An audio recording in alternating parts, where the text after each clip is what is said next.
Order in court. Sounds that you're all having too much of a good time. Sorry, Chair, sorry. Stop this. Far too much enjoyment going on. Sorry, Chair, sorry. Can you just say like you mean it? Oh, yeah. Right, I'm starting the meeting now. Welcome to the December meeting of Exmoor National Park Authority. We've just had the final accounts committee and now we are going straight into this. So thank you to those people that came in early to the final accounts committee. That's very much appreciated. So apologies for absence. We've got quite a few, I'm afraid. So Mandy, Richard, Jeremy, Holton, oh it's only one Jeremy now, Mike, Fran, Evelyn and Laura. And Dominic. So yeah, that's it. Declarations of interest. Robin? No. Francis? Susan? No. Chairperson's announcement. Firstly, I'd like to send my congratulations to my deputy chair who recently got married. So I'm sure you'll join me in congratulating him on his recent nuptials. And secondly, I just want to say that we've got members that aren't very well at the moment. One's recovering from surgery, so I just want to say, speedy recovery to everybody and hope you all get better soon. It's that time of the year, unfortunately, isn't it? Can you please not cough over everybody else? And then we will be having a forum after the meeting. There's only 2 items, so I shouldn't be here too long, but there is also planning later on. So straight on to item 4, which is minutes of the last meeting. We need to approve the correct record. The minutes of the meeting of the authority are held on the 4th of November 2025. Could I have a mover, please? Mike? Well, I just needed to say there's not 2 of me, which you will be happy to see. Sorry, the corrections will be done. Yeah, it has been noted. The corrections will be done to the attendees. I wasn't here, so I can't. You can't do it. Robin, can you? Yeah. Thank you. Thank you, John. All those in favour? Thank you very much. And I will go through each page. So just to reassure everybody, we will correct in the proper edition the people that were here and not here at that meeting on the 4th of November. Page 1. Page 2. Page 3. Page 4. Page 5. And page 6. Thank you very much. Item 5, business of urgency. I know none not been advised of any, and I don't have any. Item 6 is public speaker. We've got 2 public speakers. This is great. Captain Penny, did you want to speak, or do you want to speak at the item? At the item, please. And Roger. Yep. Mr. Foxwell, would you like to speak now? Well, yeah, I suppose so, because it's just a generic question. Just a generic question, and it's quite nice to think that you're going to have your forum after this meeting. So the points that I would raise, I would like to be discussed. For you to discuss in your open forum, rather than the last question that I raised at this Park Authority meeting. I just got a sort of generic reply, and there didn't appear to be any feedback from the Park Authority members who I looked to, especially 5 of them who were parish members, and it's about time that we started seeing some responses. But no, shall I start? I don't think so, do I? You do. You've got to turn it on. You've got to turn it on. All right, it's all recorded. I know. It's in video. I know. Is it Leave on? it turned on. Is it ready to go?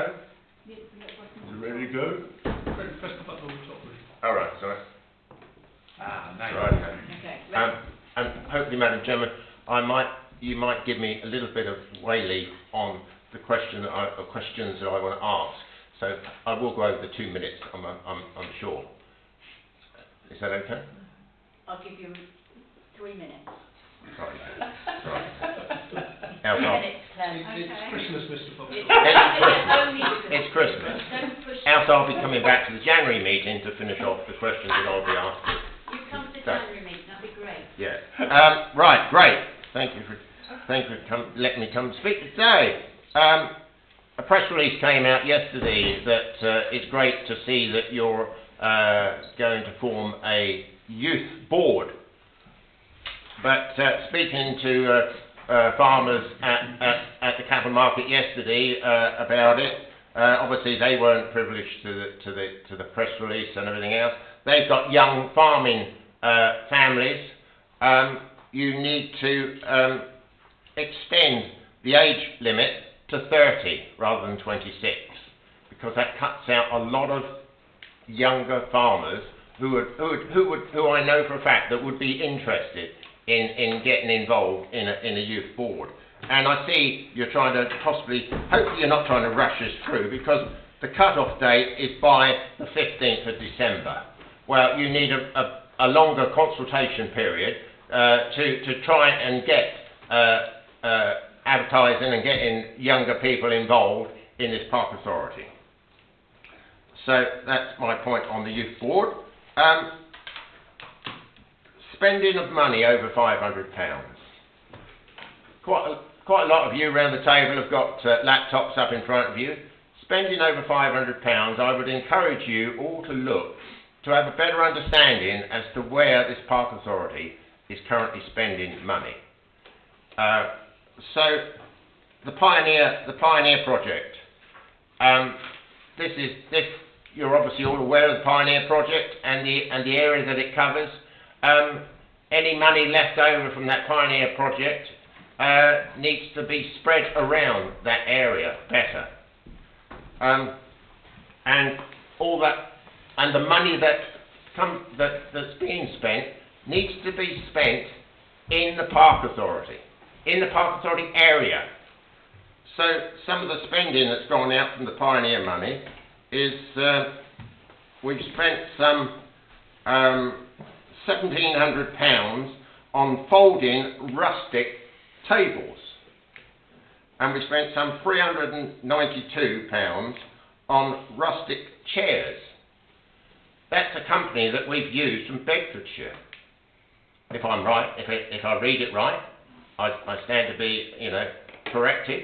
But as I read it on the Park Authority website, so we've got more than enough people, qualified people, in this Park Authority to make chairs and tables. You've got a sawmill down at Simmersbar. They're more than capable of making chairs and tables in there, and we've got some really fantastic young people who are trying to make a business out of these sorts of things. So I would emphasise to you in the future of that programme to use that money within this park.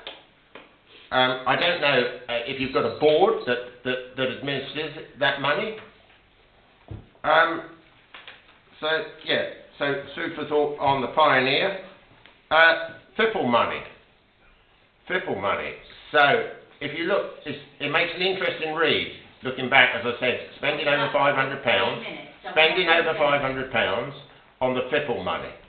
So that money's now come to an end, as I understand. But I did ask the question at the last LCN meeting as to how much of that FIPL money was left. I didn't get a reply. So if, depending on how many hundreds of thousands are left in that FIPL money, we need to advertise that, because that makes another interesting read. Right, thank you. That's it, because I've given you 3 minutes. Right, well, I'll be coming to the January meeting to finish my questions. We'll see you in January. To finish my questions to this Park Authority on the spending of the FIPL money. Thank you. And some other things that I might get to think about asking a question by then. Thank you. Dear oh dear. Turn it off, do I? Yes, probably. Do you need to turn it off? I don't know. Yes. Thank you. But you as Park Authority members, you need to... Stephen. Thank you, Madam Chairman. I'm not quite sure how, if at all, you're going to handle the response to Mr Foxall's questions. However, what Mr Foxall was saying about the Pioneers' money, it might be helpful if Mr Wilson-North might be able just to fill us in on those particular elements of spending that Mr Foxall was referring to, as well as the generality of the project and where the money has to be spent. I'm happy to write back to Mr Foxwell, but it's not an agenda item. Indeed. So I'm afraid it has to stay like that because that's where it is. But I'm very happy to write back to Mr Foxwell about the Pioneers programme and where the money has to be spent. And could we be copied into that just so that everybody's got the same base of understanding? Thank you. I think that's the best way to do it. Okay, let's move on to item 7. So this is progress implementing the corporate plan. Chief Executive, over to you. Thanks, Chair. So this is a report back on progress against the current corporate plan. And just by way of a little bit of background, I brought the documents because I know that there's a few, just to try and make it clear. As you know, we have a 5-year National Park Management Plan. The old one looks like this, and the current strategy is developed from this. So the plan is a plan for the place, and a lot of the work in the plan is carried out by our partners. Corporate strategy and the corporate plan are what the authority is going to be doing. So I just want to make sure everybody's really clear of the kind of the nesting of the document. So the current strategy, which is a 3-year strategy, we're in the last year now, so we will be coming back to you in the spring, probably in May, with a new strategy sort of going forward. So looking at progress against this year, I mean, overall, it's very good, but it's been quite a testing year because, as you know, we've had that additional, we call the CDL money, the additional capital spend that we have to get out the door by the end of March. And in addition, we had an 8% cut against our revenue budget. So effectively, with less staff, with less day-to-day resource, we're having to do more. And that affects performance. So I think generally, as a leadership team, we're really, really pleased. We're pleased with how it's going, but we are conscious that people are up against it, and there's still an awful lot to do to get the capital spend through and everything done by the end of March. You can see in the appendix, and you see all the sort of the green writing, that most things are progressing very well. And the particular things I suppose I would highlight would be the production of the management plan.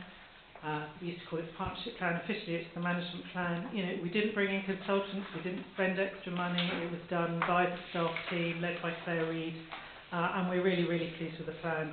And it's a plan that goes into a lot more detail than previous ones. We've got very, very clear targets from government, things that with a protected landscape targets and outcomes framework, which sets out 10 targets against which we're being measured, and they're particularly focused around nature and climate and access for people. But those nature and climate targets come through very, very strongly.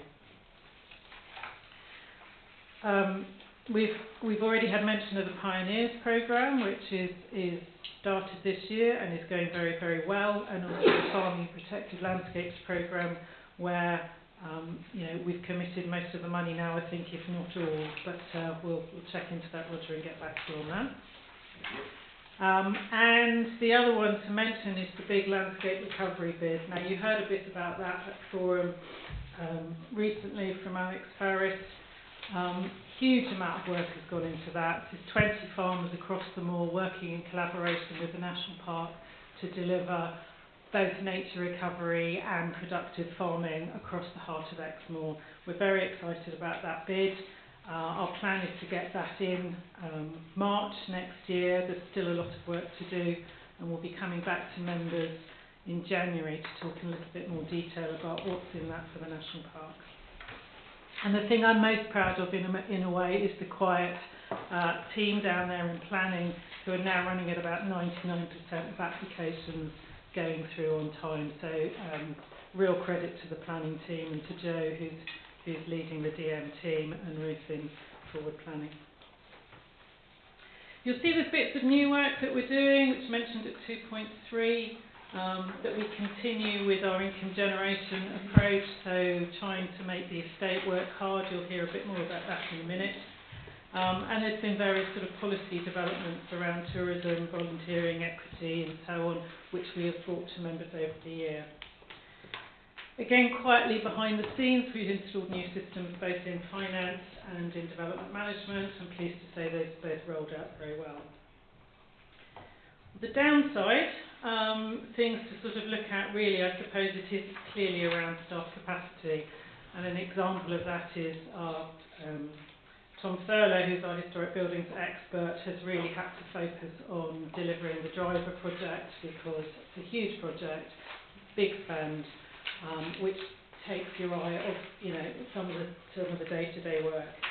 So climate adaptation again as well. We don't have a climate officer, most parks do, and so some of the areas around some of the climate work has not progressed as quickly as we'd like. Overall, however, I think progress is really good. We've got a lot still to do, particularly on suspending the CDL.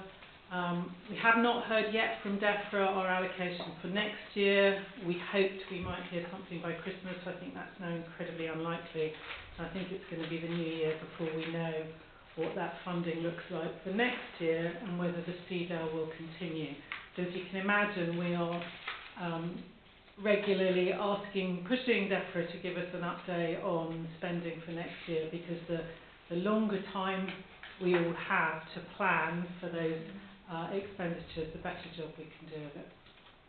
But if anyone's got any questions, I'd be very happy to take them, or I think I've got Rob and Claire over there who will know more about some of the detail. Thank you. Members, any questions? Susan? Oh, I think it's not working. Might be the button. Sorry to interrupt, Madam Chair, can we have a public speaker? Oh, sorry. We do. I am so sorry. Sorry. Captain Penn, would you like to come to the microphone? Good morning. I can't remember whether it's got more on now. Well, I'll soon let you know. I'm new to these meetings, and but if I could just fill in that I've been a resident in Exmoor and North Devon for more than 26 years. My background is aviation. The only interest I'd like to declare is that I was until recently a fellow of the Royal Society of Protection of Birds, and I'm a current fellow of the Royal Aeronautical Society as well, and that's as much as it goes. But my question, which would follow, is general, and looking at the purpose of national parks generally. Having lived amongst the farmers and the other communities on Exmoor for all that time, I'd like to ask or say that if you would agree with me that in terms of expenditure, the park should consider spending more of their allocated funds on their responsibility as it's enshrined in the National Parks Act 1949. And I've noticed some of the purposes here, but the one I'm interested in is the one to improve the social and economic well-being of the communities within the boundaries. And again, from my observation, I believe that some effort should be put in looking forward rather than looking what you've done and what you're hoping to do, on developing plans to support the future well-being and mental health needs of the following communities: hill farming, trail hunting, shooting and fishing communities. All of these, in my view, are being threatened with extinction. And I would like to see some money. And many of my friends and fellow farmers, I'm not a farmer, but the people that I know, would like to see more money spent or preparations made to do this in view of what I think are these extinctions, rather than net zero, where I see that you're due to spend something like £500,000. You will gather I don't support that at all. And the breeding of sea eagles, which I believe is still expected to proceed, although you haven't got permission. So, is that my 2 minutes? It is, but I let Mr. Foxall have another minute, so you can have another minute. Thanks very much. I would argue, in terms of sea eagles, because I am interested in birds, that just because Exmoor supported sea eagles hundreds of years ago, they should be artificially and expensively encouraged in the 21st century. There's a fundamentally changed landscape, vastly increased mobile UK population, we've recently been described as a hotspot for itinerant specimens, in which case, by all means, protect them. I certainly enjoy seeing them, but I do think this sort of money should be looked to preparing for what disasters are going to happen, and I make no political statement here to these other communities on Exmoor. Thank you. Thank you. I'm so sorry, I completely forgot that you were there. That's even worse, actually. I think I'll just shut up. It doesn't have a red light. The ones I use normally, the red light on. I'm completely mystified by the microphone myself. Right, I'm going to go to Susan. I'm so sorry about that. I'll do that. Sorry. Yeah, so it was just a couple of general comments really, and to note and thank for the great progress that has been made in so many areas, despite, as we know, the extreme constraints of funding and the amount that staff are having to juggle. So it's real, thanks and acknowledgement about what is being delivered. There was a question about DEFRA, really. I wasn't quite, the current capital funds that we have, and I may be just behind the curve on this. Do we know if all has to be done and dusted by 31st of March, or can we carry over at all? What's the chat if things are in progress or not, or we have to spend it by the end of March. There's no question of rolling it over, and it's very clear what we have to spend it on. It's the plot off target, it's nature recovery, it's investor save, and it's climate mitigation. Is there any flexibility, understanding within DEFRA about project delivery and timelines? Getting just how can it's not a good way to do business, at all. And I just wonder if this is going to be the new way. How can we think about individually, or I'm sure other national parks are struggling, and we don't want to lose this money. There's a theme here this morning, in whatever way you're looking at it, around having funding to invest in the park. Just a question: I know that you will be doing what we can, but is there anything else we can do? Because it's not a good way to do business. It's not a good. It's a bad use of capital investment if you can't actually then deliver. Chief Executive had a meeting with the officers last week, didn't you? Yeah, you're absolutely right, and everybody is clearly aware of that. I'm pleased to say that DEFRA is doing some evaluation of the capital spend, and I think that work is starting imminently, if not in January. So they're going to be interviewing all of us and having a look at the spend, and we'll be able to make those points. So thank you. Any other questions? Oh, very quiet. There's a lot of very good stuff in here, but obviously I'm not here to talk about the good stuff, but it's good to see the footpath rights away and picking up on Hind Pit Bridge. Maybe we'll get an update offline from Rob on that. I'd also like to get an update on the Cloughson Bridge, but again I'll take that offline because it's not on the agenda. That needs looking at. I often get asked questions about the Driver Farm, and as it's read here on one of them. If it's possible to get an update, what do we mean by complexity of project planning and tech, and what are we doing to fix that? Is it more people, or is it more training? So that'd be good to get an update on that. Yeah, I think we need that now. Yes. Do you want Rob to speak to this? I'm happy to, Rob. I mean, essentially, Driver, as we all know, big, complicated project, made very complicated by a couple of things. One is the renewables and the connections around.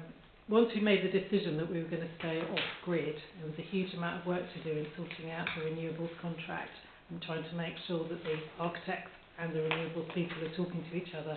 There was a problem with one of those businesses, so we had to go to another business.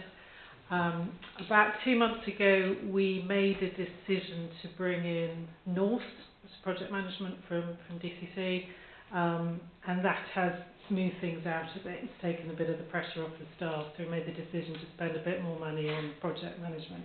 So I suppose that put in a little bit of delay that was unexpected. I think, in all honesty, this was a massive thing to sort of take on. We had a programme of works that we were anticipating over about 2 years. We're doing the house and then the barn. Because of the CDL spend, that sort of pushed us into saying, we don't know if we're getting any money next year, let's get as much money spent on driver as we possibly can, which sort of has speeded things up. So we're doing much more than we'd anticipated in this year. But in terms of the actual, if you looked in detail at where are we with the house, it is a bit behind, but some other bits are further forward. So the West Barn, for example, is further forward. Do you want to add anything to that, Rob? Yes, please. Yeah. Thank you, Andrew. I think the points I'd like to add are that the paper we brought to you in May, we deliberately didn't set a time scale for the house because by that stage we were aware of the DEFRA capital funding and we were also very mindful of the fact that we were going to be under a lot of pressure to spend across a whole series of projects to get that capital funding out the door. And so in May we didn't set a time scale on the house. We intended that we would have started by now, so it has slipped. The intention is it will be done during 2026, and we're a lot closer, and as Sarah has set out, there is a project management firm now involved. That wasn't part of the original plan, but in a sense has been forced on us. The other two factors, I think, which I'd like to mention are the fact that we have a very small core staff team who are trying to deliver across all the DEFRA capital projects. So, and there's only a certain number of, I wish I had a replicating machine for the Star Trek Avid users amongst you. We only have a certain number of staff, so one key individual in particular is stretched incredibly thin across these projects, and he is the one who's leading on the driver work, particularly refurbishment of the house. So we slip back into 2026 on that. It won't affect the development phase, which takes us through to the end of 2028, which is what you agreed in May. And I think the other aspect of this is that the DEFRA capital has allowed us to contemplate and take forward the West Barn, for those of you who remember Driver, remember the detail of it, where we're looking at an adaptive reuse of those buildings, those traditional farm buildings. So we're advancing the West Barn now. So what was going to be a house refurbishment and then trying to get further funding for the West Barn has turned out to be both projects running almost simultaneously. So we are in a very good position at Driver, but it will take us longer to get there, I think is the summary.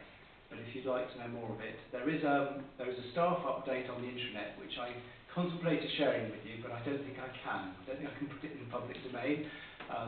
There are certain things like an icon of a head hitting a brick wall, because it is like that in terms of this is not like what you would do at home. Our procurement regulations are very difficult for us. So that design and build, you go to a contractor, you would ask them to design and then install. We can't do that. So we have to separate those out. And then as Sarah said, because of the renewable energy dimension to it, it's incredibly complex. Plus we've added in the West Barn. So this is a very big project now, and a very complicated project. That was really helpful, thank you. Yes, thanks for that. My background is in project program management, and when you're short of resources and things are very complex, the big thing is upfront planning, of course. So I know in May we weren't given timescales, but it'd be great if we can get an update in 2026 where we have a good critical path with milestones, dependencies, risks, and resources required, because the way to waste time is not upfront planning. You'll notice, I know, not done up front. So if we can show some evidence upfront planning will be very, very useful, I think. Thanks. We obviously do have that, but we're happy it'd be good if we could, yes, see, it'd be great, thanks. Thank you, that would be helpful. Marcus, you were next. Thank you. Actually, apologies if I missed an update. The question's probably for you. Apologies if I missed an update at previous meetings, but can you expand on the renewable issues you're having? Just briefly. We're off-grid. We looked at mains connection, which is by far the simplest way of taking it forward.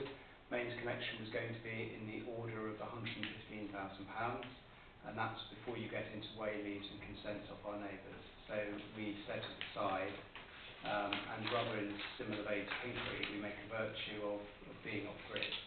So we employed a firm to develop a series of renewable options for us. One of the problems we've had at Pinkery in the last year is the fact that sometimes on Exmoor it's cloudy and there's no wind. So photovoltaics and wind turbines don't get you out of the hole you're in.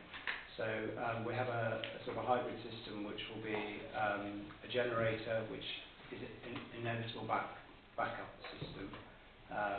Because if you think about the public use of driver that we envisage and the rather complex use of driver, there needs to be a backup system. So it'll be that, and there'll be there'll be a solar array which will replace the one on the roof and be 3 or 4 times the size, there will be a biomass system as well. If you want further complexities, the water system's being condemned up there, so we have to completely go from scratch on the water system. So there's a whole series of complexities around the renewables and the provision of services generally there, which we're working through with North at the moment. In terms of progress, we hope that there'll be a planning application on the West Farm coming in February, followed very shortly afterwards, if not in February, on the house. So there'll be several planning applications coming to the planning committee beginning in February. But I will share a sort of a detailed timeline, if you like, to take us through 2027. Can I come back? Yes, you do. Yeah, I mean, I'll just start by saying what we're doing up there with regards to renewables is to be commended, and I think if there's like anything, if you're pushing against the door on what's possible, then it might difficulties arise. But I think myself and maybe a few other people in this room attended a briefing not so long ago where I think what was probably one of the biggest roofs in Somerset by the time they finished out at a certain battery storage facility, a battery manufacturer. I was gobsmacked that there's not a solar panel on anywhere. It was still quite. Other people were in the room, and so I think we're just as equally surprised. And I think so. What we're doing, Driver is commended. I don't know whether I've been living in West Somerset too long, but I've slowly or mellowed in my old age, but it happens when it happens. I know obviously we've got cash flow issues to worry about, and we've got maybe deadlines on spending some capital, but I think Driver's going to outlive most of us, so if it takes a bit longer and it's right, then it takes a bit longer and it's right, and maybe I have just been living in West Somerset too long. It'll be done when it's done. But thank you. Thank you. Stephen? I think the word that Mr. Cravis is looking for isn't manana, it's directly. So things happen today, tomorrow, this year, next year, directly. So I just wanted to mention, if I could, corporate priority 4, a place of flourishing, vibrant communities and businesses, because there is no doubt that whilst we have the purposes of the park, which are paramount, we still have the duty, and it might be helpful if some of the other areas where we are, as a park authority, able to promote the well-being of local communities and businesses are perhaps mentioned in a little more detail, even in this sort of report. So, for instance, in 41, prepare for the review of the local plan, mention of the online housing needs survey, for instance, which is an extremely significant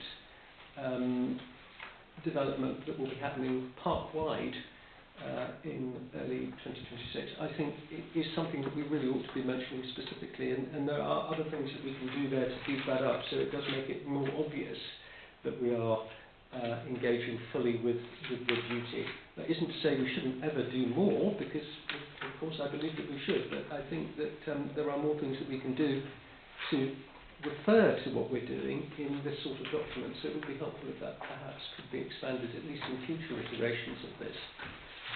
Thank you. You've given me an ideal opportunity to thank Dan for unfortunately I missed it this year because I was away, the Rural Enterprise Exmoor Day. It's always very popular, and several people have contacted me to say how much they enjoyed it, so thank you very much for that. And again, going back to Captain Penny's point, this is where we're helping our businesses make the best of the opportunities there are on Exmoor. And as I say, many businesses did get in touch, a few businesses did get in touch to say thank you very much, and I'm so sorry I was away, not spending money on Exmoor, as you all know, because I disappeared. Lee? Thank you, Chair. Yeah, just if I can just bring everybody's attention to number 23, continue to maximise NBC's contribution. I see in red there it says overall year-to-date football is down 11%, which is quite considerable, and a reduction in spending 2.5%. Do we know, and I think we know the reasons behind it, but do we know how we compare with our peers, our other national park centres? Are they suffering the same sort of reduction in footfall and spend, or are we sort of in isolation, and if so, what are our plans really to sort of arrest the trend? Thank you. I think we need Dan for that one, please. Thanks, Dan. Yeah, it's a good question, and I think all of the data we've seen, particularly across the southwest, has been that footfall has been down by at least 10%, if not more. You know, it's just in the headlines during the summer season, where places like Cornwall were reporting 20% decreases in footfall. So I think all things being equal, obviously, for us we had two things at play. We had the kind of externalities that always hit footfall and tourism in terms of weather, economic impacts and things, which, you know, as I say, that seems to have affected us across the board.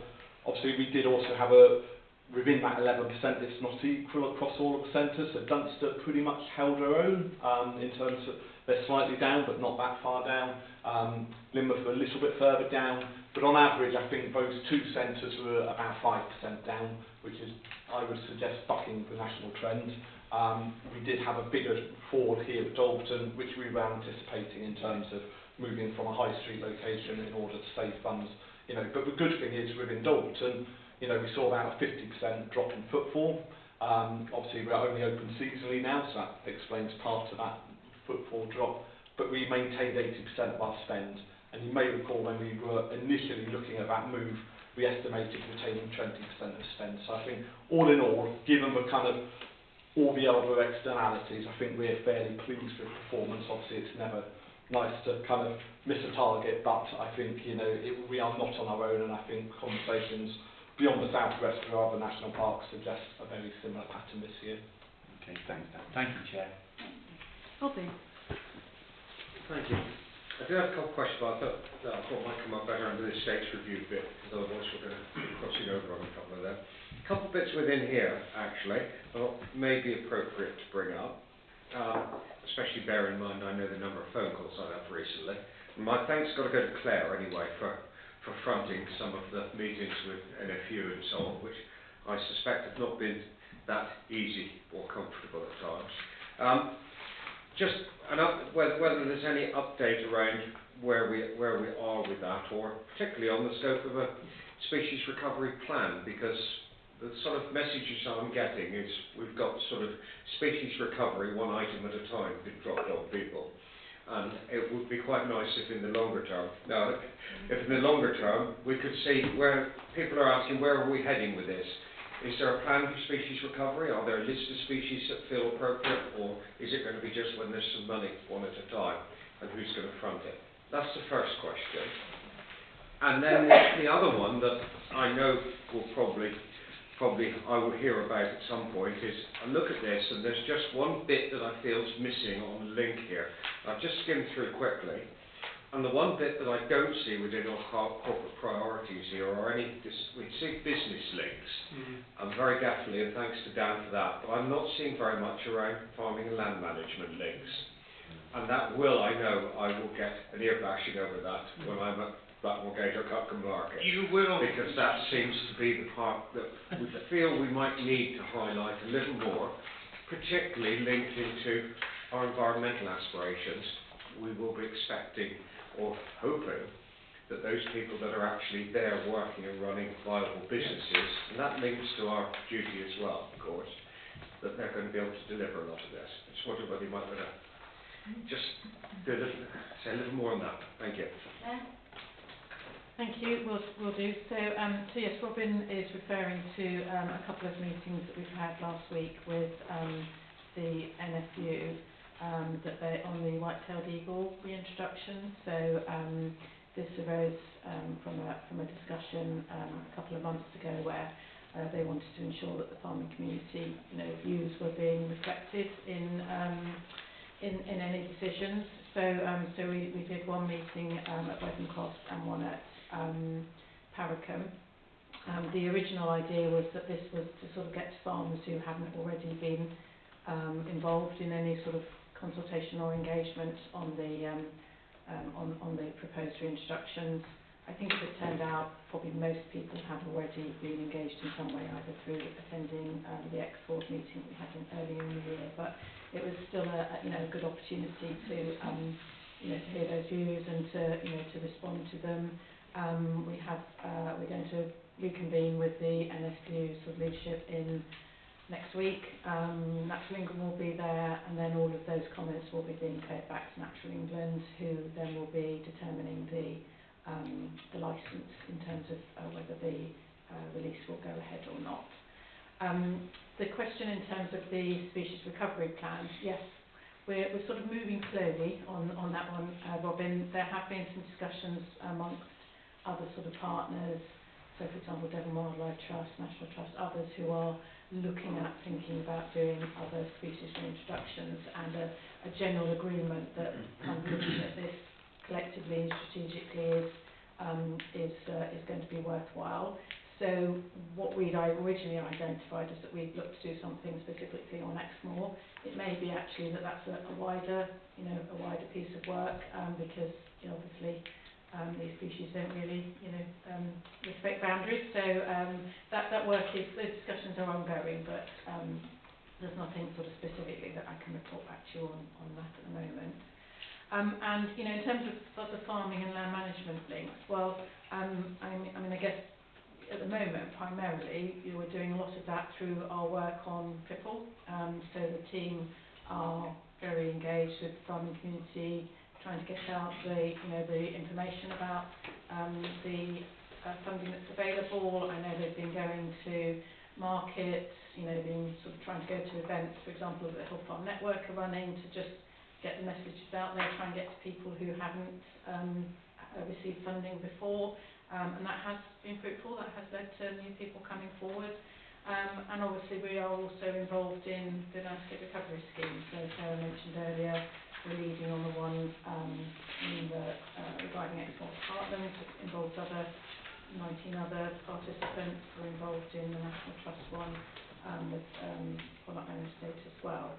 And we still have close involvement with the Hill Farm Network. So although we're not funding that to the same extent as we had in the past, officers are still supporting them. And in fact, I think FIPL, the FIPL applications are there to support the network and some of further events that they're doing. So yes, perhaps isn't a specific line on its own in the corporate plan, but I think there are plenty of things in the plan that is actually doing that work to support farming community.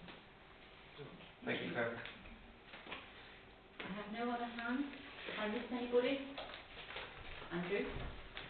I was going to bring it up later, but as Captain Penny's still here, the point on the social and economic well-being, you touched on it, Andrew, about the Rural Enterprise Exmoor event, which I attended. I'd like to say I think Dan did a very professional job, one of the most professional setups I've seen for the park. And in that, there were a lot of businesses talking. We had one business talking office in Singapore, based on the fringe of the national park. The Exmoor Farming Network represented there. But what I also liked is there was a talk about AI, digital connectivity, and that to me is really important for the future of Exmoor. I can see the opportunities for my business on Exmoor. We can bring more businesses. If we can get good digital connectivity, it's going to make a massive difference. And you combine that with AI, the micro business on Exmoor can compete with big businesses. So I know farming is important, but there's much more out there than that as well. So, and of course farming can use AI. So no, it's a brilliant event. Some great speakers, so well done on that, and we'll get more of that. And it is important to remember that we are there to promote that social and economic well-being, and that did it very well. So thank you much. Thank you. Yeah, it's sad to miss that because I enjoyed it last year so much. It's really good. Anybody else? Okay. So we have been asked to consider the report. Have we considered? Are we happy to note and consider and those sort of things? Can I propose? Thanks, Robin. Somebody second? Thanks, Susan. All in favour? Thanks very much. Okay, we've got a big one coming now. Andrew? Andrew, state annual state review.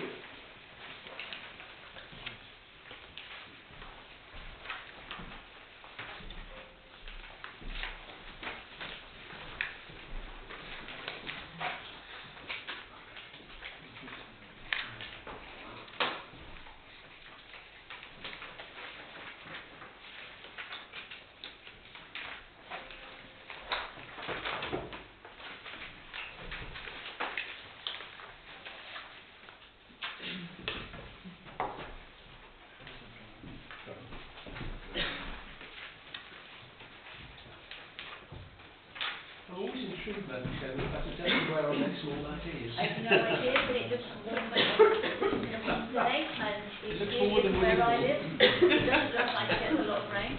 Like your back garden, isn't it? It's certainly not mine. It's too purple. It just looks warm.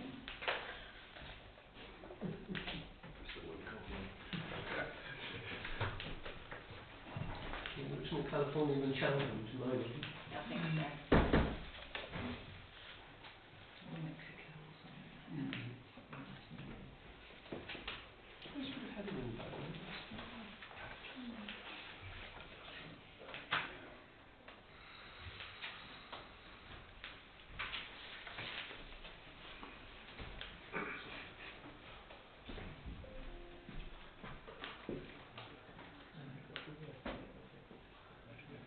Ah, this looks like it. That looks more like it. Yeah, that looks familiar. Yes, of course. Not wet, actually, isn't it? Wet. Yeah. Another building that needs funding. Tell you then.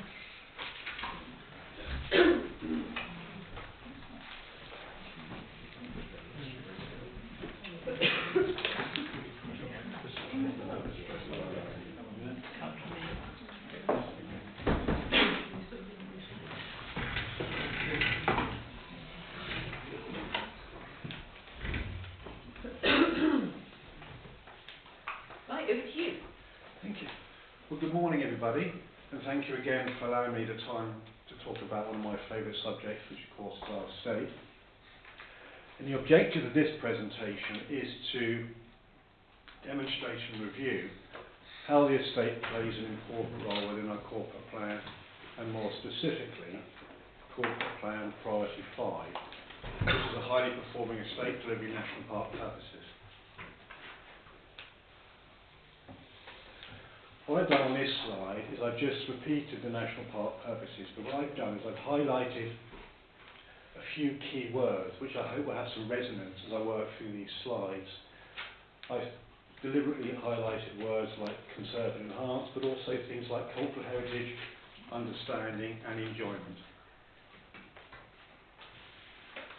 The review covers 5 business areas.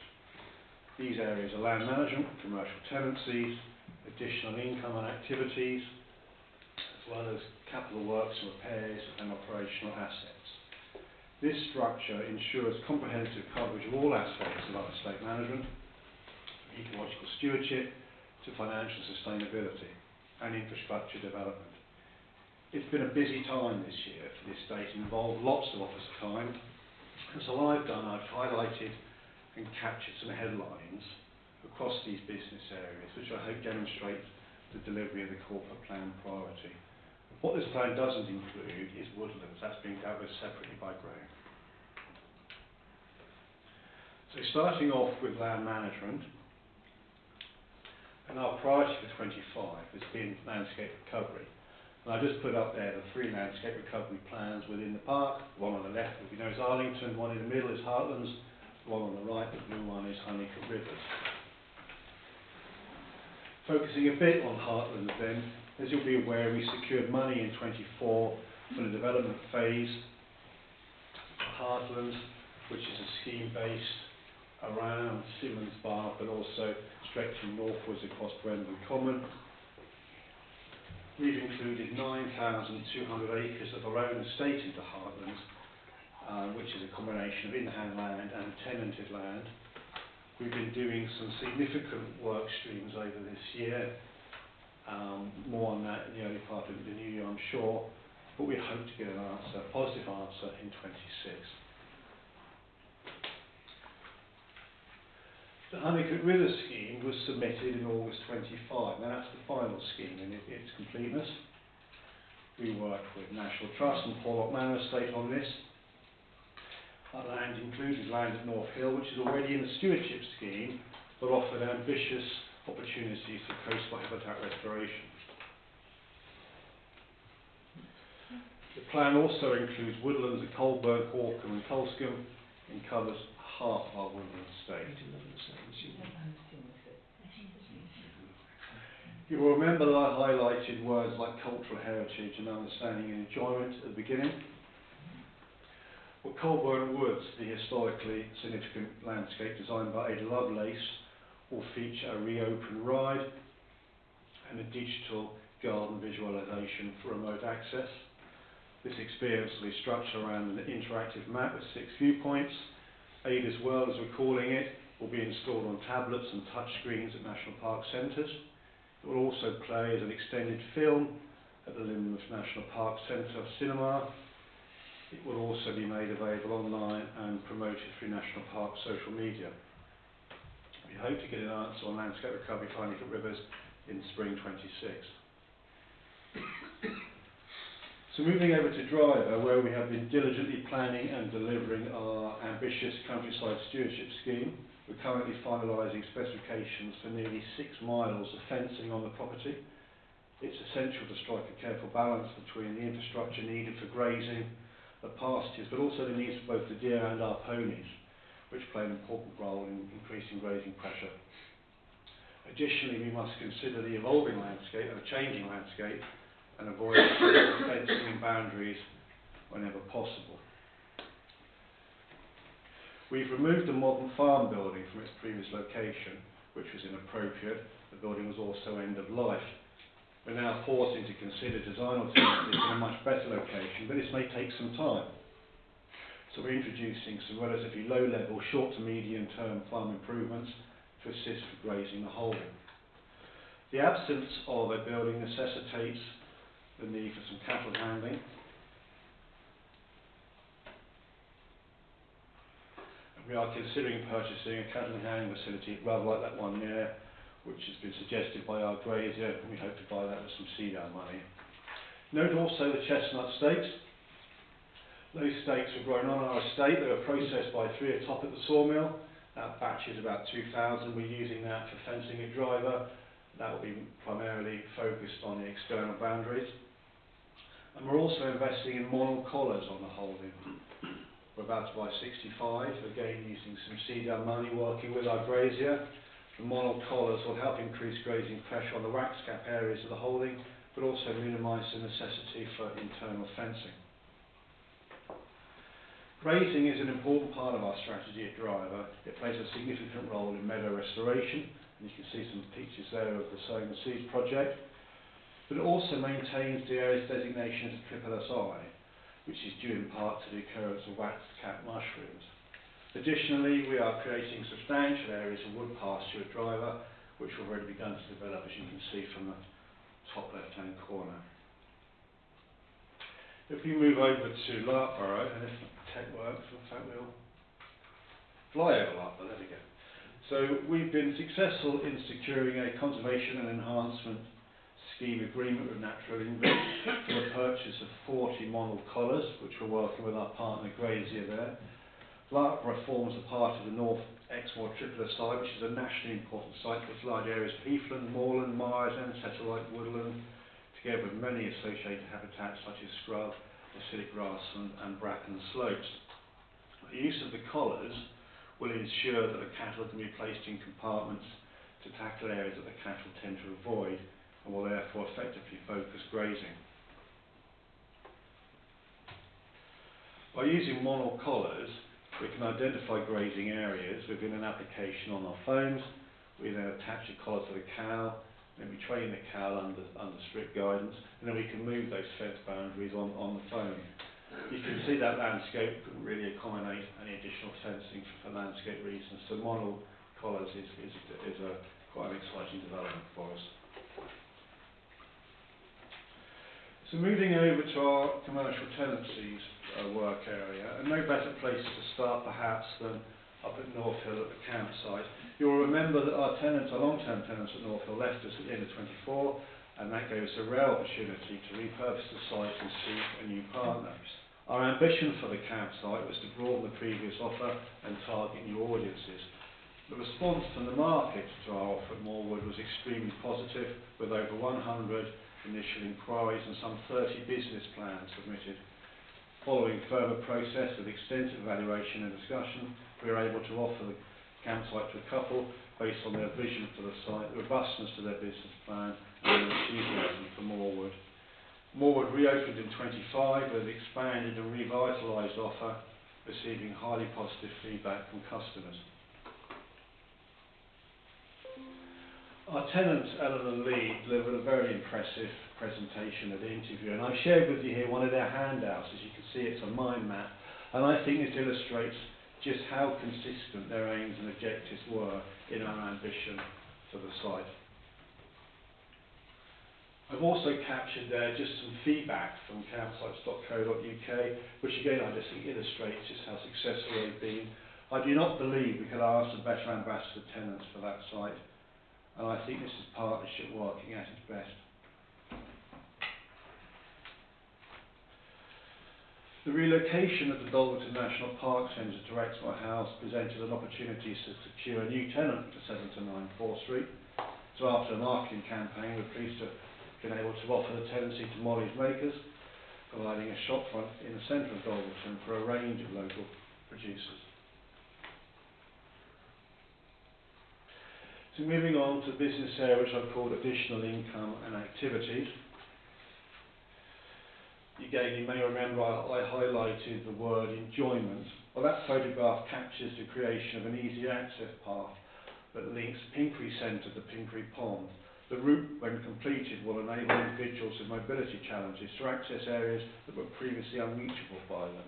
This path is designed for trampers. We've been collaborating with Philippa in the Pioneers team to develop a supported internship opportunity.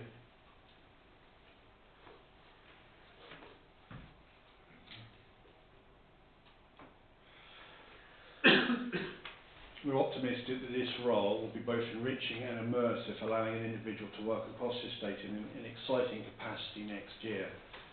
Throughout 25, we've been working also with the British Exploring Society to establish a partnership with the ENPA. This emerging agreement aims to facilitate regular expeditions and adventurous learning experiences for young people from diverse backgrounds on our land. While discussions are still ongoing, Driver and Pinkery are the likely expedition base camps.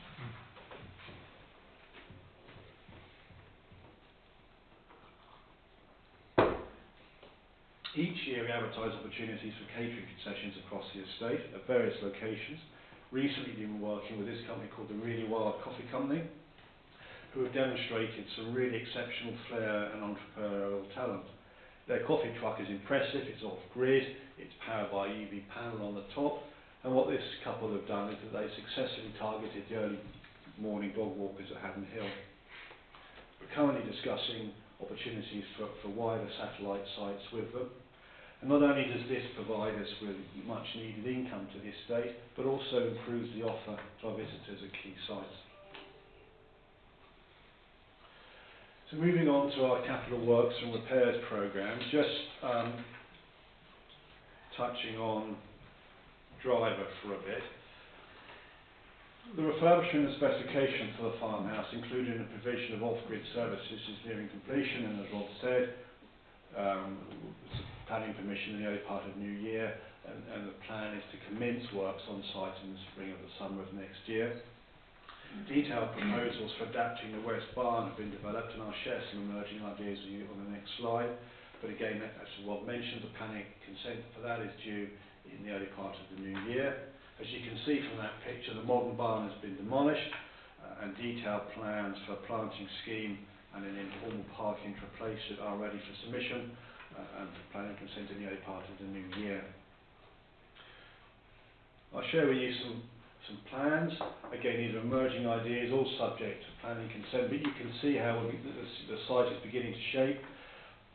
You can see the emerging ideas for landscaping and parking to the south of East Barn, where the modern barn was.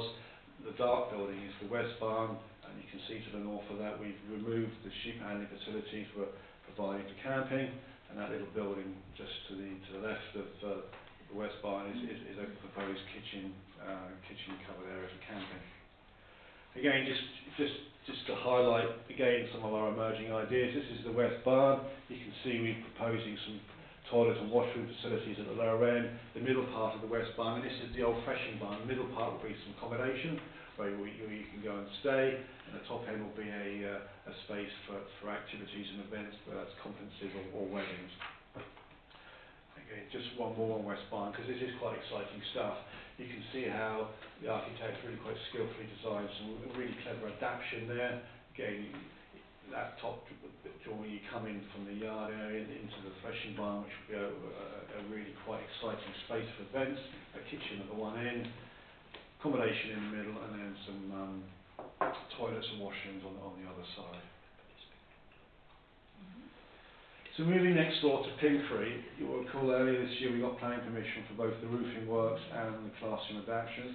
Since then we've been commissioned some architectural services to develop drawings and tender documents prior to procurement in early 26. Currently our focus is on storm damage repairs. You can see the building's got some scaffolding there on the right, we're focusing on that. But other capital projects at Pinckery, including upgrades to the existing Vista reception, are currently underway. The idea is to really broaden the offer and celebrate just how successful that is next year.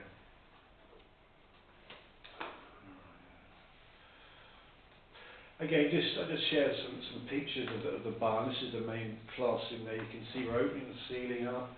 We're putting a new kitchen in there. And the refurbished and enhanced classroom will improve the offer at Pinckery, creating a versatile and modern space. The newly installed kitchen will enable this area to be let out as a self-contained unit. So moving on to that final area, which is operational assets.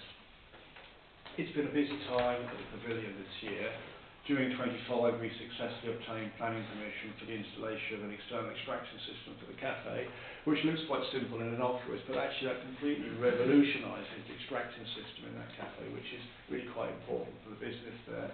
We also secured listed building consent for the refurbishment of the lime kiln next door, and you can see the scaffolding arrived early part of last week. It's an important asset for us in many ways, but also links in to the pavilion. You can see top of the photograph, there's some colours that the cafe use. It also links, also by way of a fire escape as well, through the cafe. So that's quite exciting.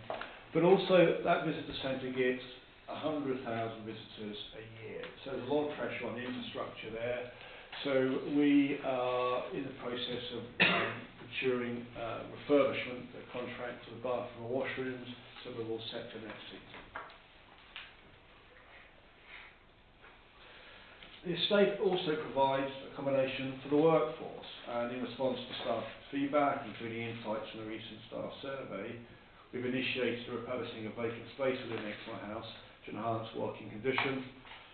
And we're creating some additional meeting rooms, and we're also creating this common room, which is in progress. The kitchen's arrived, electrics have started. That will create a nice welfare area for the staff, which we hope to complete by about February next year. So I'm almost there, and I guess just to conclude, just to sort of sum up, I think the estate has maintained strong momentum throughout 25, resulting in considerable progress across the portfolio. Major advances are being made, possible through significant capital investment directed towards key assets. These reinforce our commitment to long-term improvement and sustainability. With up to 90% of the estate potentially transitioning into landscape recovery schemes during 26, this is a great opportunity to secure funding to deliver national park purposes at scale over the next 2 decades. So just leaving you with one picture, which is King's Wood, I'll just leave you with a couple of thoughts. This is my final slide. I would suggest that this review period represents a significant and pivotal moment for our estate. And back to that corporate plan priority, a highly performing estate delivering national park purposes, ? I would suggest that we do that well. So that's me. Thank you very much. Thank you. That was brilliant. Very good. Interesting to know. I was looking around the room. I think that's the first presentation we've had for a long time where you all stay completely focused on it. I'm really impressed. That says a lot about us. But there we go. No, I don't know what everybody, but it shows how we're interested in, what we're doing and what our staff are doing. And some great photos. Yeah. Thank you, Andrew. Right, over to you, members. Andrew. Thank you much. Yeah, it's lovely to have the flyover over. Yeah. One of my favourite spots of Exmoor there, and ridden on it and cycled across it. So yeah, brilliant to see that. And more, if we get more, that's fantastic. Because we all get to see Exmoor. I think great. Back to the main point. I met the people taking over the campsite up at North Hill, a young couple, and spoke at the Enterprise Day recently, and I can see why they've been chosen. Their vision and the way she talked the session very well. They will have challenges. They've got a young family, and that's for them to deal with. But I think their view is very good.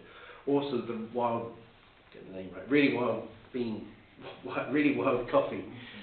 Met them as well, and they were even thinking about how they can make sure their mugs are recycled, because we don't leave the cups left lying around, obviously, where they're selling coffee in the mornings.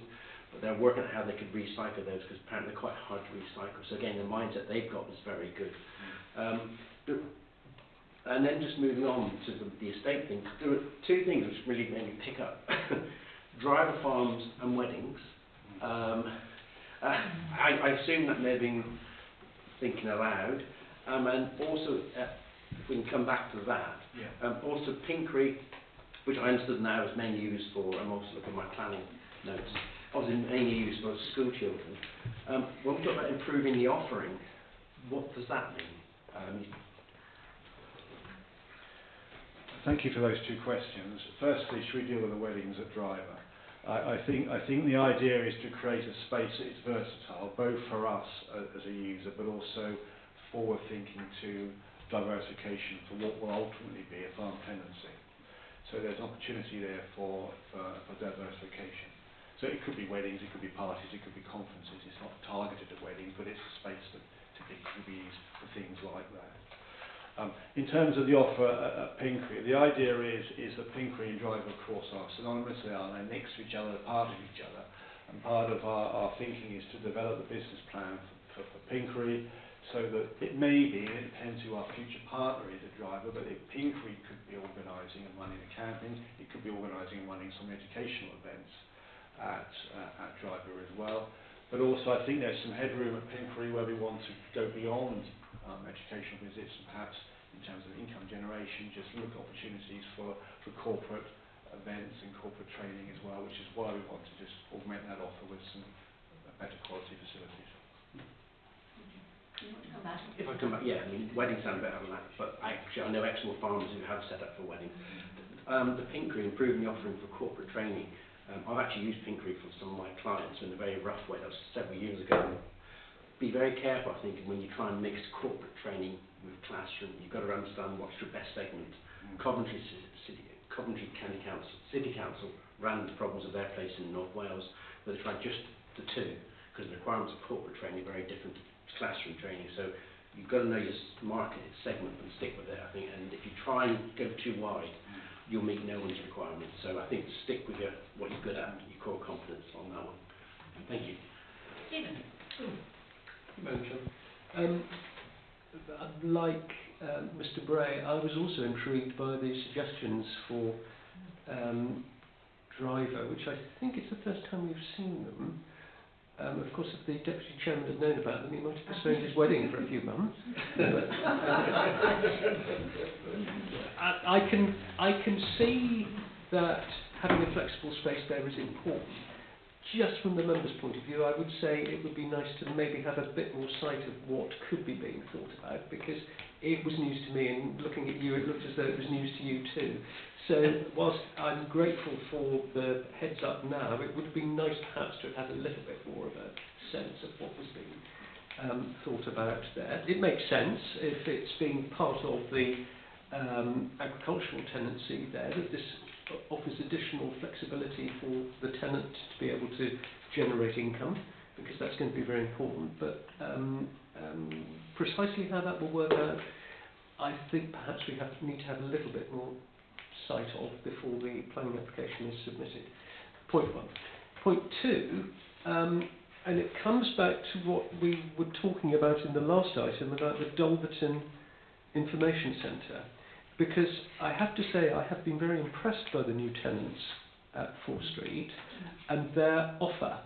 And I think to some degree their offer needs to be looked at in combination with what we now do here at the visitor centre, because I think that that particular commercial enterprise in Dulverton does offer a very significant showcase for local produce product, and I think that's actually been an important addition to the offer in Dulverton. So I do actually commend that. I was very anxious about it, as many local people were, but I think on the whole the balance of the two has worked out very successfully, so that I would like us to bank.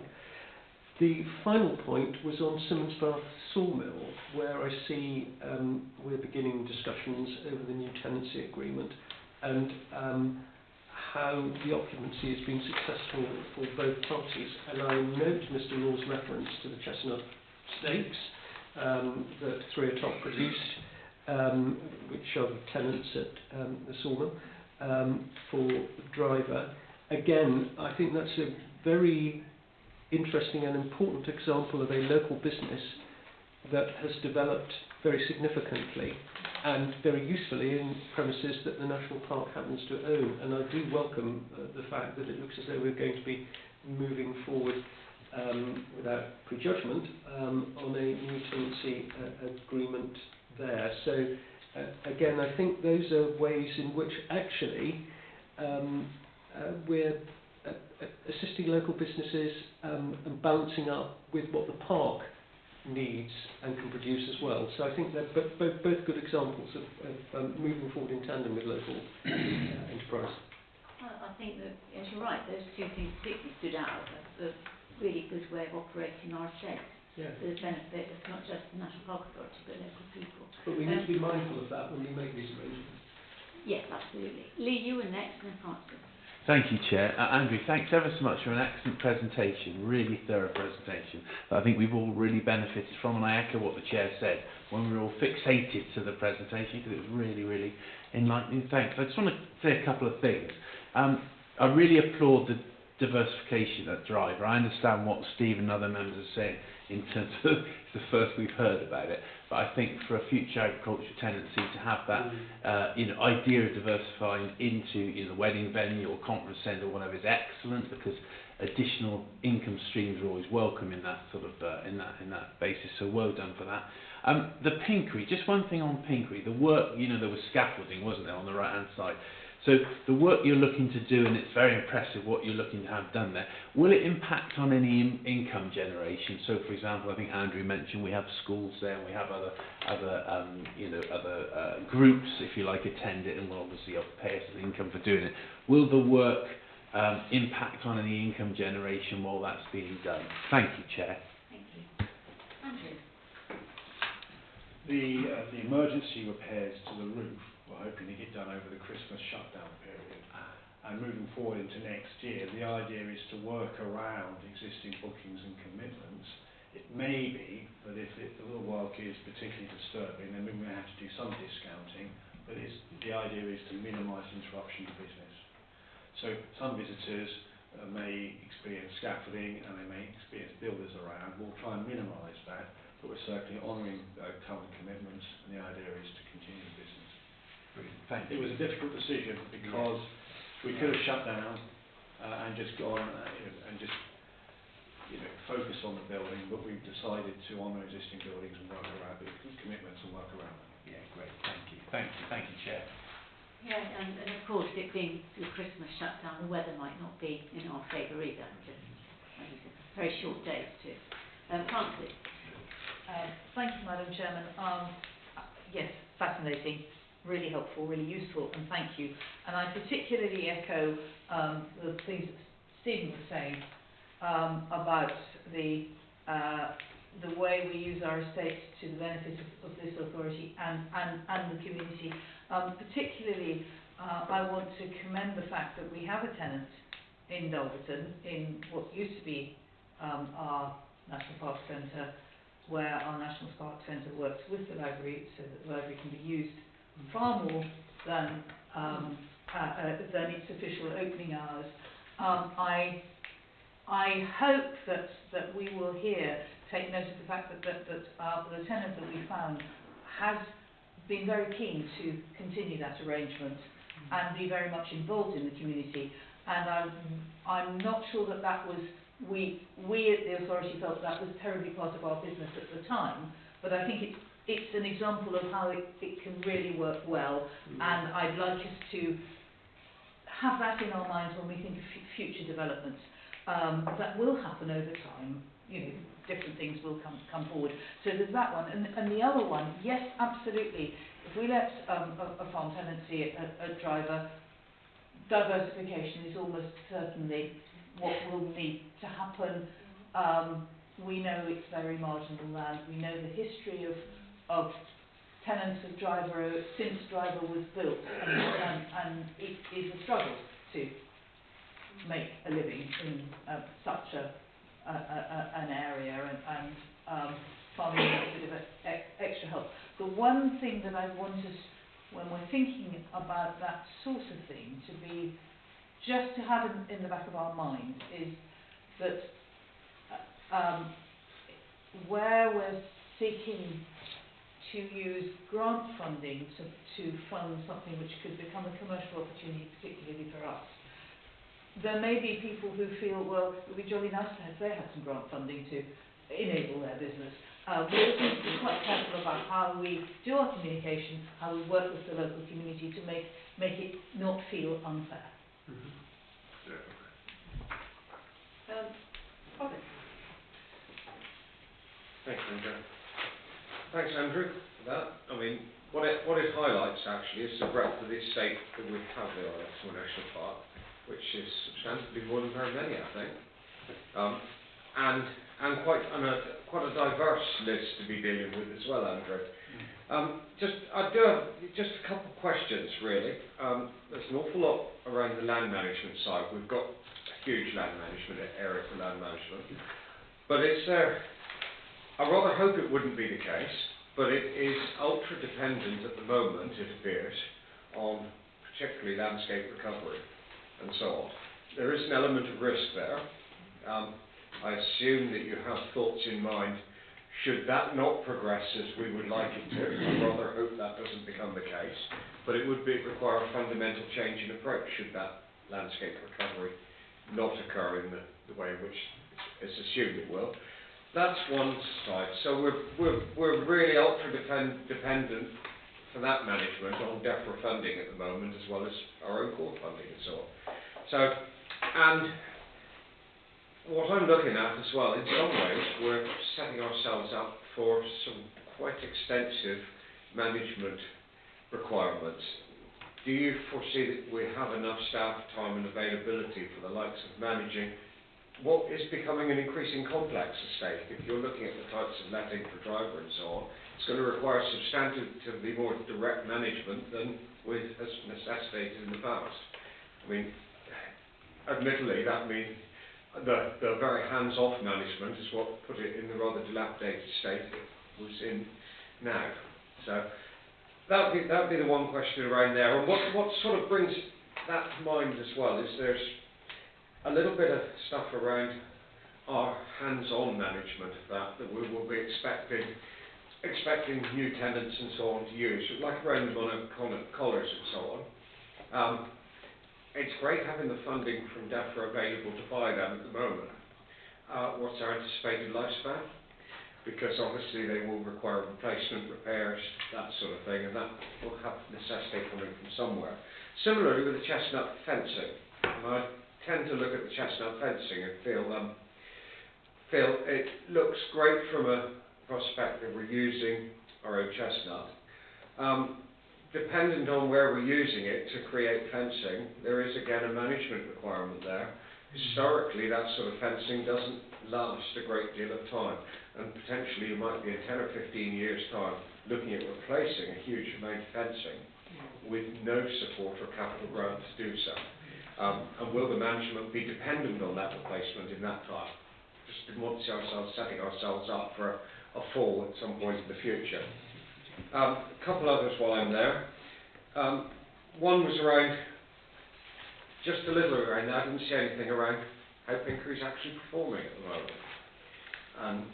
Is it a viable way in which things are happening at Pinkery at the moment, or are we anticipating that the direct links with driver will be what will give Pinkery that advantage in the future? And just something around what the ultimate land use of driver will be. It's dependent. The vision at the moment is based around that landscape recovery. After that, are we, or if that shouldn't happen, have we got a vision for that? And just a little tongue-in-cheek one, actually. I was with somebody yesterday when talking about renewables, and he put in a biomass boiler about 6-7 years ago. He said the best thing that ever happened to it was when it caught fire and burned itself and the shed down. Because he decided his liaison with the Arabs was a considerably better and cheaper alternative. Haven't got the right stuff in there, and I know that's some of what the huge amount of discussion around what we do at driver is, but just thank you, Andrew. Thank you, Robin. Quite a lot there. Let me try and unpack most of it. I'll address them as best I can. In terms of the risk of landscape recovery, agriculture in the uplands is always, in recent years, predicated on agri support schemes. There's always a risk to us. Historically, of course, Pillar 1 and Pillar 2, more recently, stewardship. Of course, it's a risk. If we're not successful with heartlands, it won't stop us. It won't stop us doing what we want to do. It won't stop our ambition. We've just got to rethink it. So that'll be a combination of existing schemes rolling over, different ways of funding it.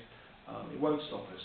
We'll just rethink it. But the upland agriculture, in my opinion, is always, in recent years, predicated on support systems. There's always a risk problem, for sure. In terms of the fencing and the fencing materials, of course, we've got a capital grant scheme for driver, which we're utilising at the moment. I guess question of whether or not the chestnuts will last longer than ones we would otherwise buy from Mole Valley. I don't know. There's always an ongoing maintenance liability. But I think driver is a changing landscape, and perhaps we won't see such a focus on internal repairs particularly, which is why we are trialling model collars. Model collars have a guarantee for about 5 years, and I suspect we'll lose some will get damaged. It's new territory for us. We weren't successful really with no fence collars. We've had all sorts of negative feedback about those. So we want to try these. These are a different product. I think the cost-benefit analysis and model over fencing is probably better for us actually. And we're lucky to have a good razor to work with. So I'd like to come back in a year's time and just see how it's worked, if I may. Both at Larkbarrow and indeed in driver. And in terms of the long-term ambition for driver is always going to be a mosaic. It's going to be a mixture of things. It's going to be a mixture of land uses. It's not going to be any one thing. It will be a mixture of meadow restoration. It will be a mixture of woodland. And that balance, I think, we're still working with. And I think in terms of what that looks like in terms of land choices, I think the overall landscape recovery package, I think we'll bring back to this room in the early part of New Year so you can zoom in on some of the detail. Because driver, of course, sits as part of that landscape recovery scheme. But in summary, it will be a mixture of pasture and woodland. And some rewetting and some work on peatland. And the balance of that we're working through at the moment. In terms of Pinkery's performance, it's not our best earner. I think that's probably honest, but I think it probably washes its own face. What I'm excited about is where we take it, where the headroom is, and its relationship with drivers. That's what excites me, and that's what's exciting the Pinkery team, because they can see next door to them this resource that's emerging, which they can have a part in. And I think in terms of the overall final destination for driver, it's always going to be a partnership of us as an authority operating some of our core purposes there, and also our partner in terms of the farm tenant. And the balance between who does what, we'll find out when we go to the market in due course. It may be that the farm tenant does all of that because that's what they want to do. Maybe they don't do anything, they just want to focus on the grazing, and that's fine as well. And that balance, that shift between who does what, I think we just need to work through. Thank you. Who's up next? Bill. you, Chair. Thank you, Andrew. It's around what other people have said about driver and its pivotal position at the moment in what you're doing with land management and, of course, landscape recovery. And that is where resources are. I think it'd be quite good, because there's so much discussion about detail here now, if in the new year we could come back and have a wider, deeper discussion about driver, looking at what financial projections are, what it's going to cost to do the lovely plans we've seen, whether it's also going to come from both in management and financially, just so that a proper update on drive, which is so pivotal in everything we do. And I think maybe because I'm sure we've probably got them through, but because we've got, it does mention in here under the management plan that resources are always a problem, and we want to make sure that we're using resources, for instance, for baseline surveys, which I mentioned before and I always do. It does say here that you can't actually do it at the moment because you're concentrating so much on specific areas, but I think we need to look at the whole estate when we're looking at that. And really, I think that, discussing it in passing now maybe is not giving it the depth of understanding that we as an authority should have. Thank you. Can I bring Rob in there, because it's very much his bag. Rob.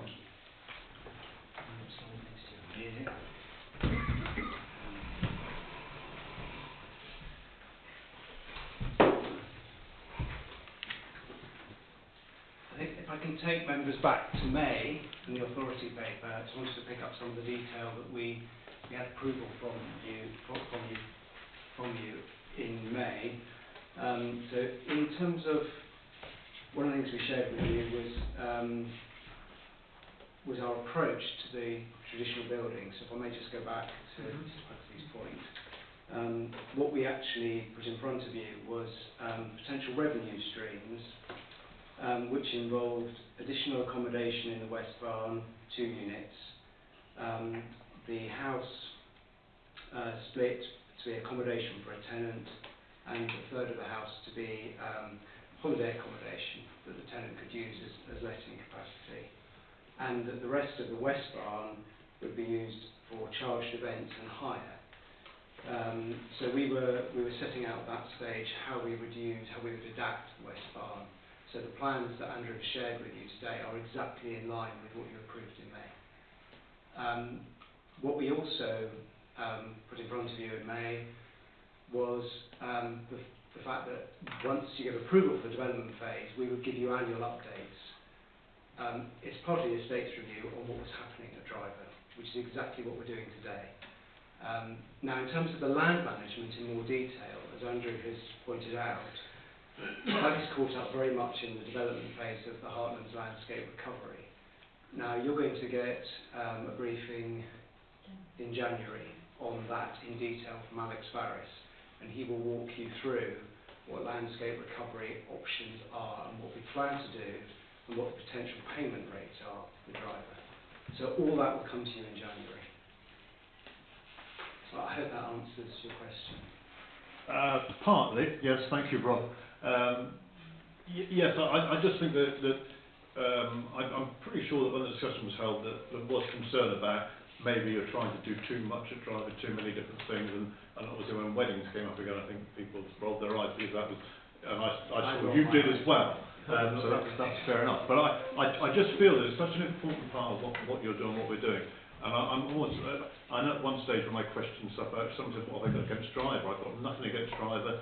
I think, it could be a great project, but I think as an authority, we need to have an absolute understanding of what's going on all the time. So this today has helped.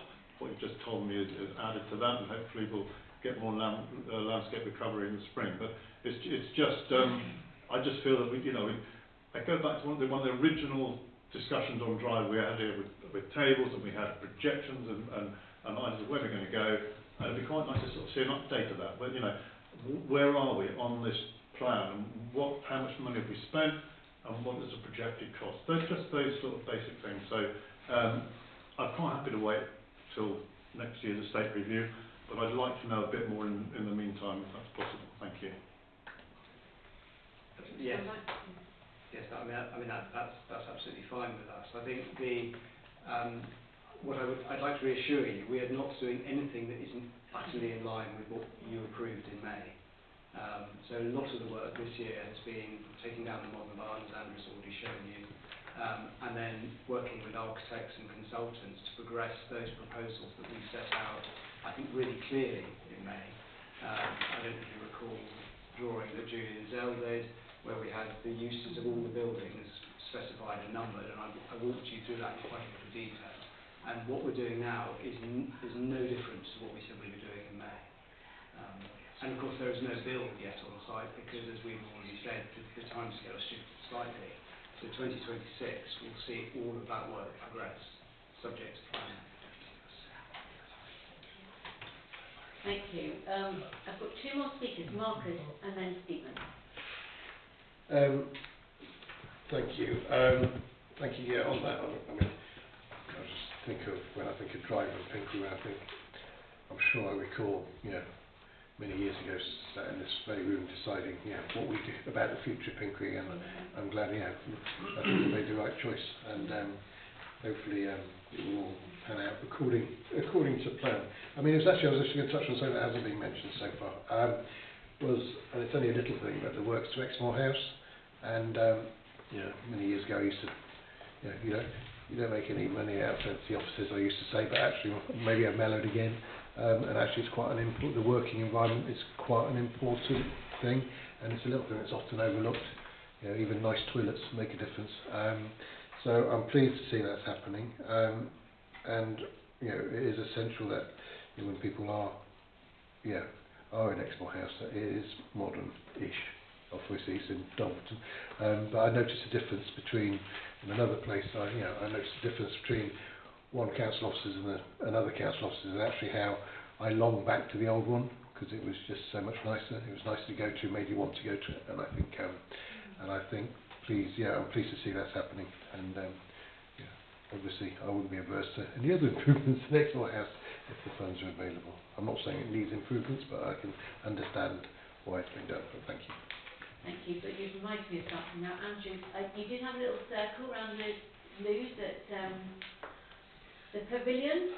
Can I ask? They are very tired. I mean, very, very tired. Sorry, we're going down to public lavatories now. It's like always that I'm not going to. But the last time I went, and I thought, oh my goodness me, we really need to spend some money in here. Can you just tell us when that's like to happen? Yes, of course. Thank you for that. So we've got an allocation of funding for that, quite a significant allocation of funding for that. And I'm currently talking to contractors and procuring at the moment. The idea is that the plan is that we deliver a full refurbishment of those toilets in January, no later than February next year, in time for next season. And just, this is one of my hobby horses, can we make sure one of them is specifically for ladies only, please? Yes. As we have now. Well, I don't care about political correctness, that is just important. Thank you. Stephen, finally to you. Can I welcome the positive nature of the report? However, in past years, one of the opportunities that has been taken of this annual report has been to reflect on the wicked issues. And one of the most wicked of them is Weir Cleeve here in Dolverton, and how that is managed and how expensive it is. And I am mindful of the fact that I think it has appeared in one of our risks within the last few months that we need to be aware of. And I think it would be helpful if we could just be given even the briefest of updates on where we are with that, and indeed any other difficult areas of our estate. Not necessarily this morning, I wouldn't wish to necessarily put Andrew on the spot now, but I do think it is important that as members we are kept up to date with those less palatable aspects of our estate as well, and Weir Cleeve is certainly of them, I think. I think about it every time I drive here. Oh dear. Andrew, do you want to, can you do that, or do you want to come back? No, I'm happy to pick up Weir Cleeve. It's on my desk at the moment, so we are commissioning another annual round of high rope work, including vegetation work and survey work. So that's been budgeted for and allocated and the same team that we've used year in, year out, the specialist high rope outfit and the engineers, I'll be back again this year and every year, I suspect, with a view of making that as safe as we can. Thank you. That's helpful. If there's any other wicked issues that you think about, please can you send an email round to us. Andrew, very last person. I'm being kind today. Thank you. Andrew, I don't mean to catch you out on this one, but it's something which I read from the Final Accounts Committee. So the only two heritage assets listed in the accounts are Brennan Hill's Incline and the Pottery Kiln in Dunster. I didn't know we were responsible for those. Do you know much about those? I mean, are they an asset or are they a liability? That's the Incline at Brennan Hills and the Pottery Kiln. Do we actually own those? Happy to answer that question. Yeah. We own the Incline, and we're the tenants of the Pottery Kiln in Dunster Deer Park. And we actively manage them? We do. Okay. Thank you. Okay, we're being asked to note the content of the state review, so I'm happy to propose. Robert just seconded. All those in favour? And can I thank you and the team? It is amazing what you do, and we've just had brief of it, but when you're going through it, I was just thinking, how many people live in your head? It's all so diverse, it's just extraordinary. So thank you to you. Okay, moving on, we have item 9, which is personal update. We welcome Zara to Yes, sorry, can we welcome Zara? Zara, To the yeah, I meeting? just She's like here. Zara to welcome. Morning. Welcome, Zara. Thank you. Clearly you have your work cut out for you, as we've just seen. Yeah, there's a fair bit on there, which is nice. Be busy. Hope you enjoy working. Thank you. Nobody left, which is always good. Members' reports, have been notified of any at all? No? Sunlight. Brilliant. And then we will be having a members' forum, which we have 2 items for. We need to rearrange the room. There is a standards committee at 22 minutes' time in the garden room.